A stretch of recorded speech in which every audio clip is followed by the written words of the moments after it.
आज हमारे साथ बातचीत करने के लिए एक और खास मेहमान मौजूद हैं। हमारे साथ पीएल कैपिटल की चेयरपर्सन और एमडी अमीषा मैम मौजूद हैं।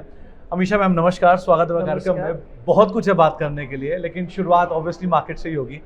तो मैम, जिस सिचुएशन सिनेरियो में भी हम खड़े हैं, जीएसटी कट हो चुका है, रिफॉर्म्स का टेलविंड है हमारे पास, एफआईएस की सेलिंग चल रही है, वैल्यूएशन कंफर्ट डिस्कम्फर्ट है, बीच में है, आप कैसे देख रहे हो?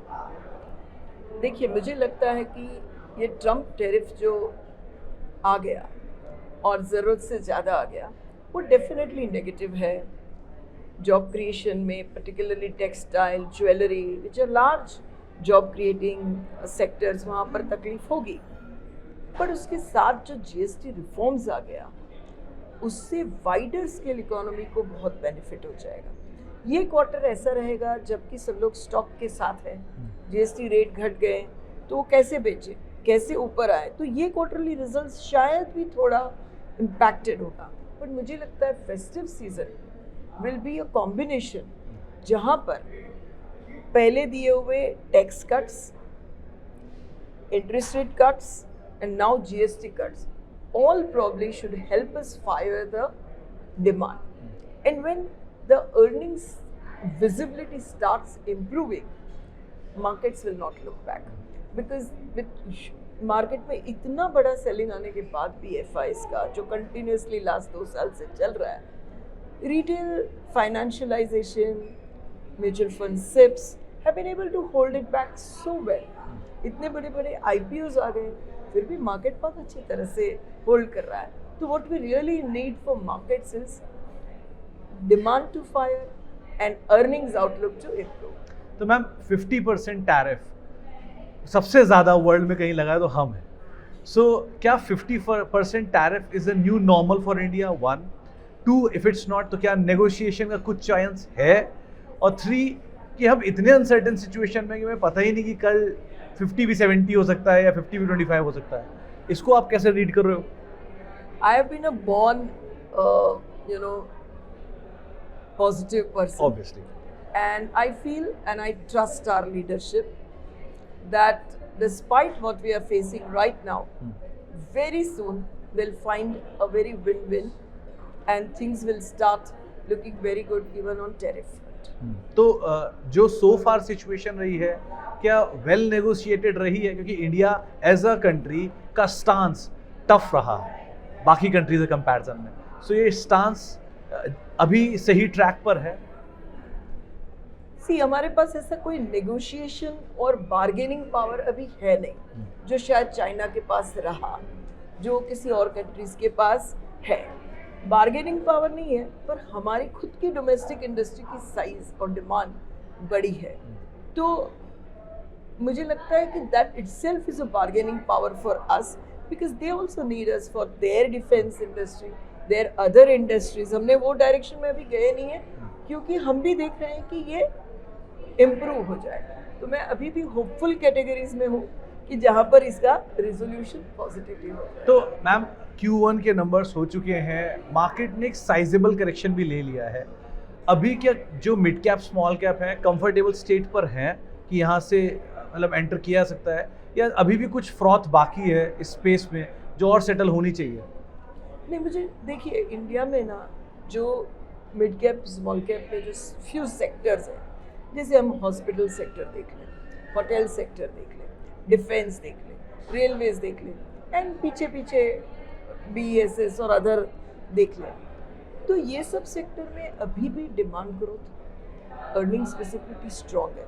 तो वो कहीं सडनली सस्ता तो नहीं मिलेगा। करेक्शन में जब मिल गया या तो अभी मिल रहा है, तो लॉन्ग टर्म के लिए लेना पड़ेगा, क्योंकि जब तक आपका mutual fund save inflows are consistent and growing, तो good companies will continue to trade at premium. Ma'am, liquidity strongly है मार्केट में, एफआईएस का आउटफ्लो भी कंटिन्यू है, but so far mutual fund are holding the fort. So आज बेचकर सस्ते का वेट कर रहे हैं या घूमने का समय आ रहा है? ऑलरेडी दे हैव एग्जॉस्टेड 16% के आसपास की एफआईएस की ओनरशिप आ चुकी है।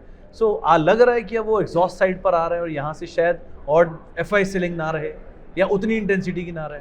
मुझे पर्सनली डेफिनेटली ऐसा लग रहा है, बट इसमें एक हिच जरूर आएगी कि India China always competes. China is a larger economy, अगर वहाँ पर थोड़ा भी इम्प्रूवमेंट दिख रहा है तो उसका वैल्यूएशन बहुत ही कॉम्पिटिटिवली कम है।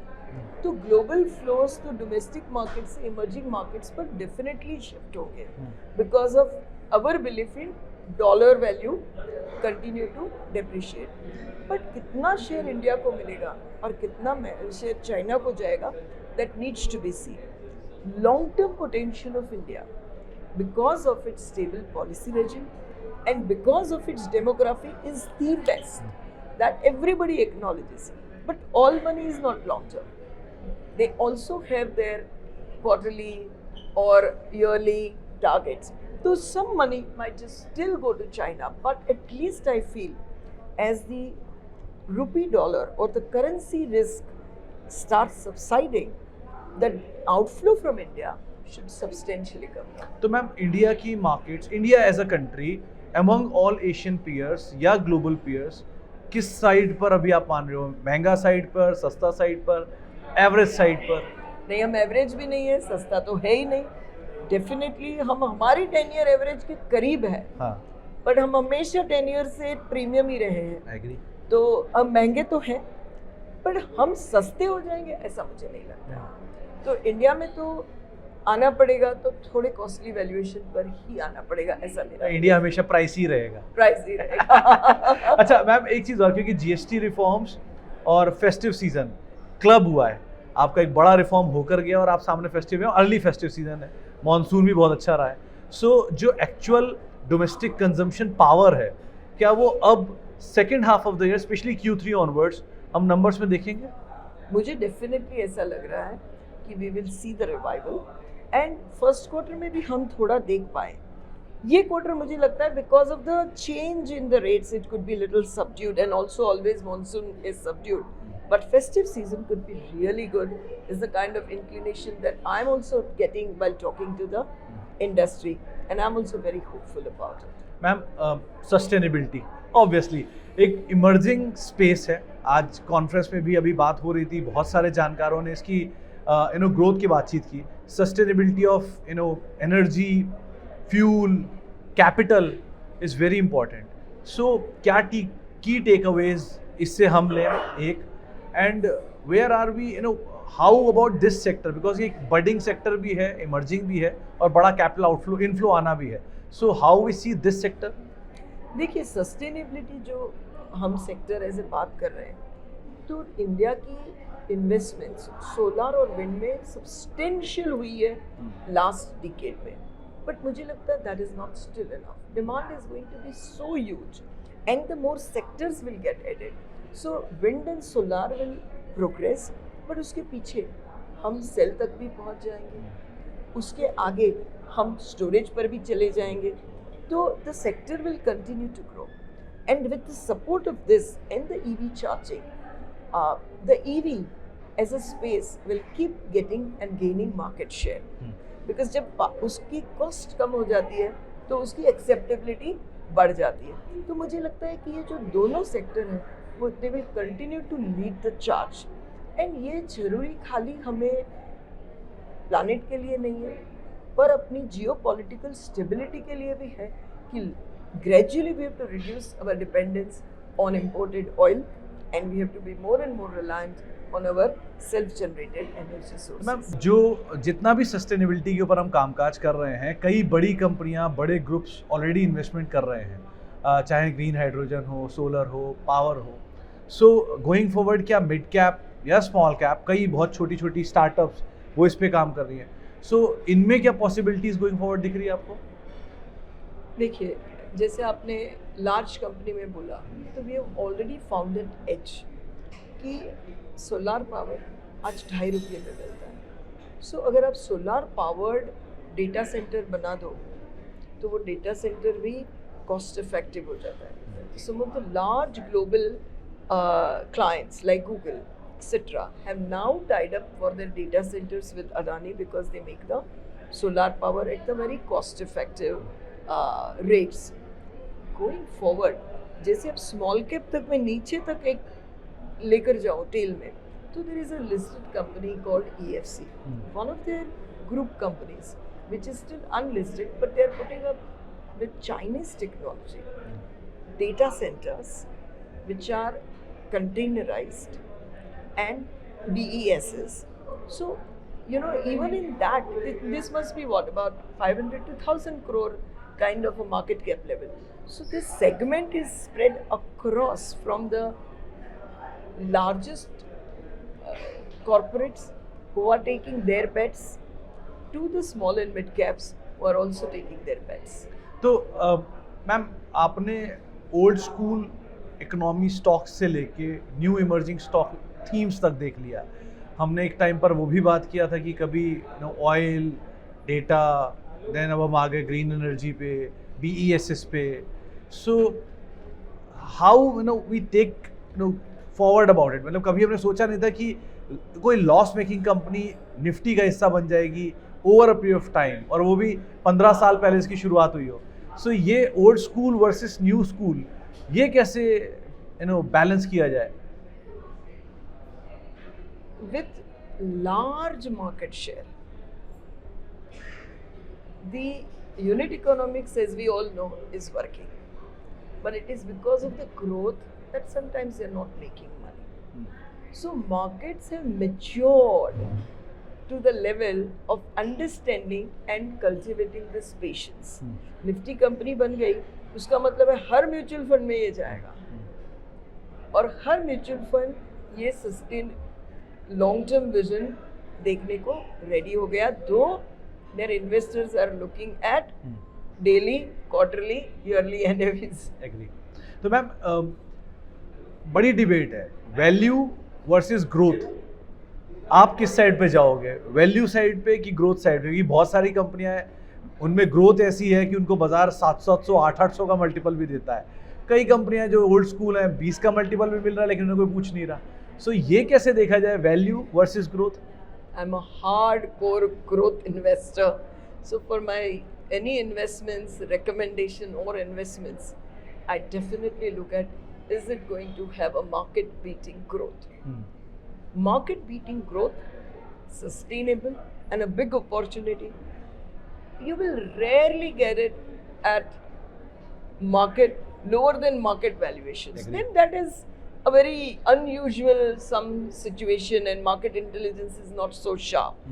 But otherwise, for that sustainable market beating growth, you will have to pay a little higher price. तो मैम अभी कहाँ आप ग्रोथ देख रहे हो, वो वाली जो मार्केट बीटिंग है?